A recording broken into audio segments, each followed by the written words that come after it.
तुल्यं निजान्तर्गतं पश्यन्नात्मनि मायया बहिर्भूतं यथा निद्रया यः साक्षात् कुरुते प्रबोध समये स्वात्मानमेवाद्वयम् तस्मै श्री गुरुमूर्तये नमः। श्री दक्षिणामूर्तये माया छाया वराकी कथमिव लभता मयि अनन्ते प्रतिष्ठाम् अस्थाने चेश्वरत्वं दृढ हरिहरा हन्तवन्ने स्फुलिङ्गाः अद्वैते द्वैत खेला गगन नलिनवत स्वप्नवत जीव मेला श्री पूर्णानंद वाणी श्रुति शिखर सुधा स्वदीनः पुनातु अखंडानंद संबोध पूर्तये ब्रह्ममूर्तये सुधास्मित समाश्लिष्ट नेत्रांतरिस्फूर्तये नमः।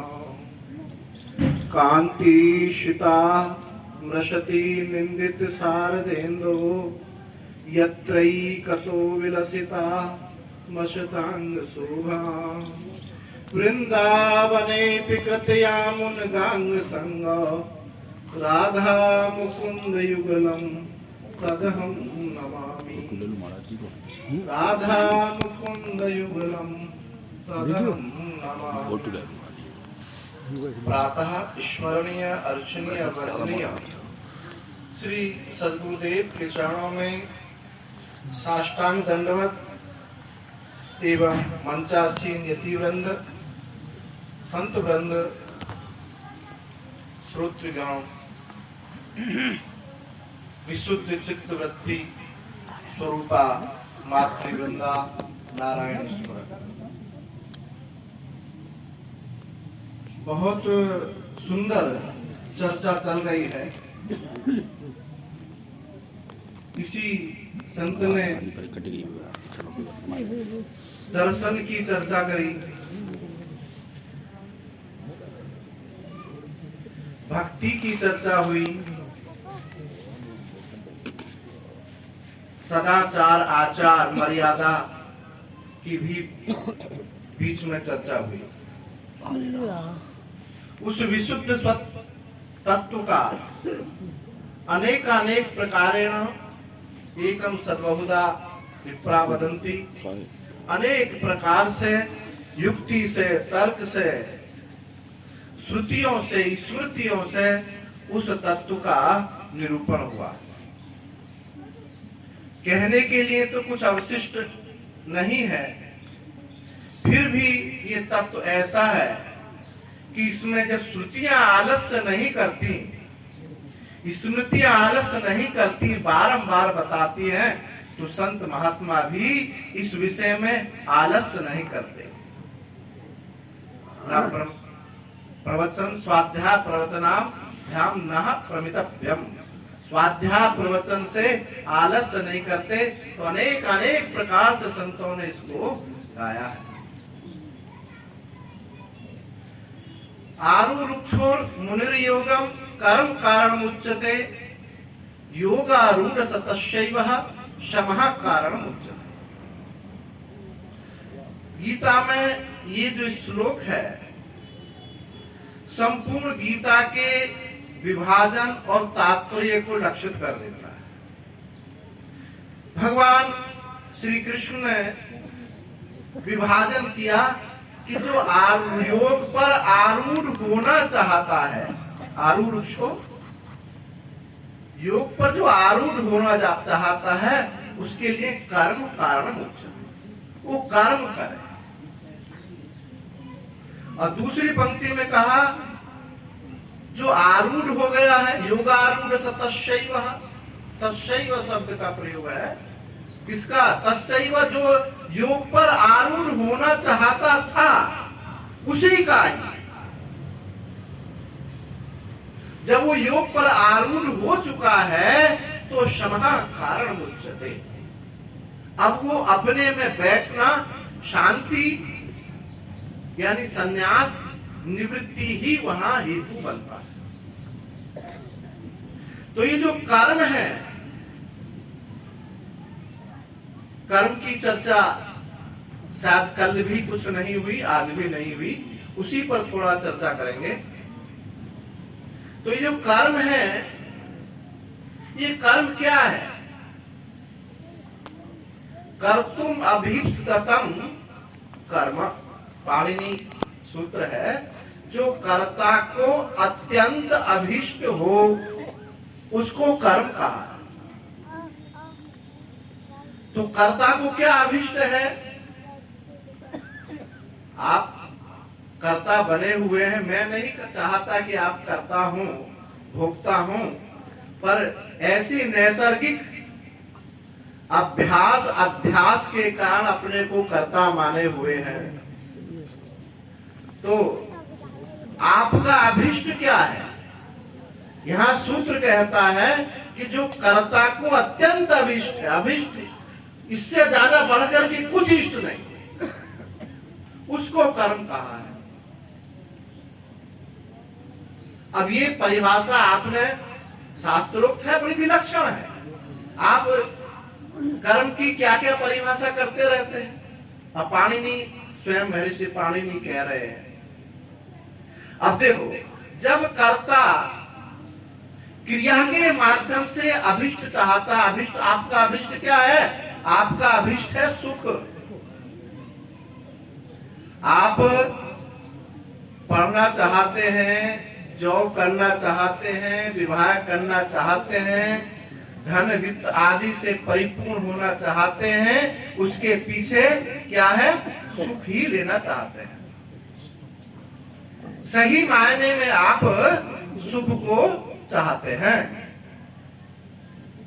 अब ये सुख जब ये क्रिया के माध्यम से प्राप्त होता है तो इसको लोक में कर्म कहते हैं। और जब ये सुख बिना क्रिया के सुख चाहता है, क्रिया नहीं है, भाव नहीं है और सुख चाहता है, तो यही जिज्ञासा हो जाती है,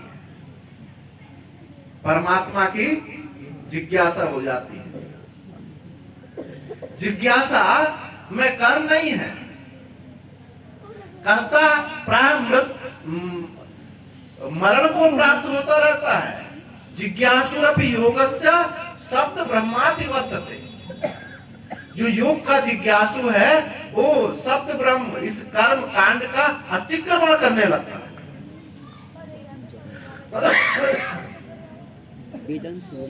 तो कर्ता जब क्रिया के माध्यम से सुख लेना चाहता है तो आप कर्म कहते हैं। और जब ये कर्ता बिना क्रिया के, बिना भाव के सुख चाहता है तो ये जिज्ञासा है। ये कर्म में ये जो आसक्ति है, ये चिपकाहट है। चिपकाहट क्या है? ये क्रिया है। आप क्रिया के बिना रहना नहीं चाहते। यही सबसे बड़ी एक बंधन का हेतु है। आप निरंतर देख रहे हैं, मैं कहूं कि भाई अब से 50 साल बाद या 2000 वर्ष बाद ऐसा घोर कलिकाल होगा, तो आप क्या कहते हैं तुरंत? अरे हम तो रहेंगे नहीं, कहेंगे हम नहीं रहेंगे।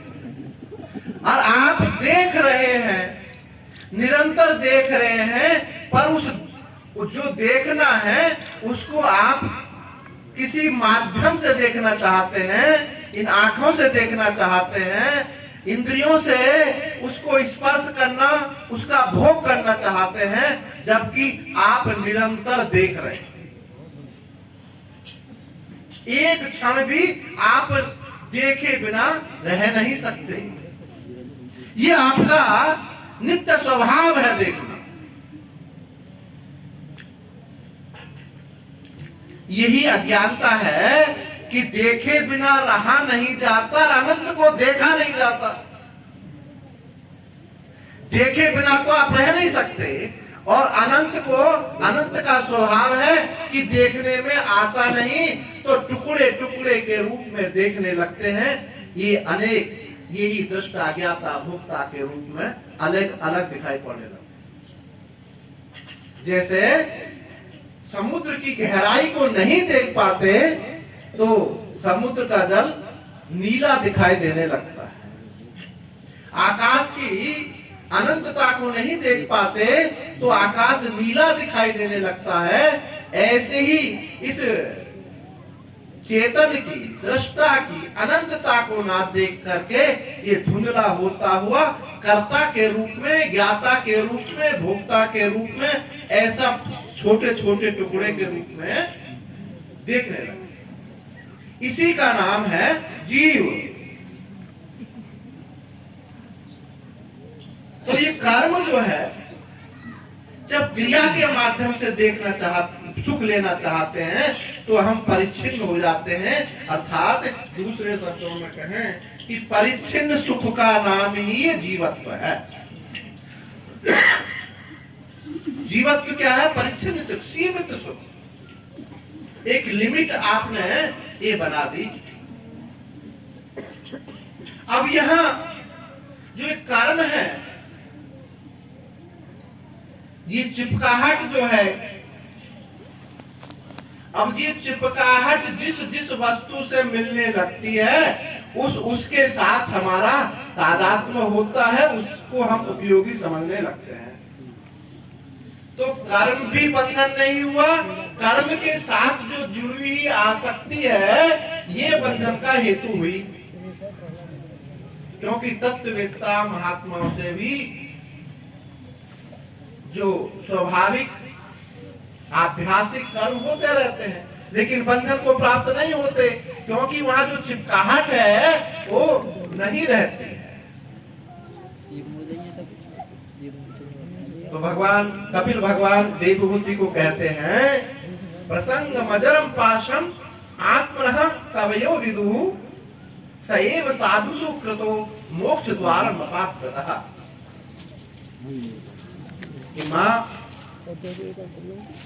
ये जो प्रसंग है, आसक्ति है, यही आत्मा का अजर पास है। प्रसंग मजरम पासम आत्मनः कवयो विदुः। विद्वान लोग ऐसा कहते हैं कि आत्मा का जो बंधन है ये प्रसंग है, आसक्ति ही है जो कर्म के माध्यम से हमको प्राप्त होती है। इस आसक्ति से छूट जाए तो आत्मा तो नित्य मुक्त स्वरूप है।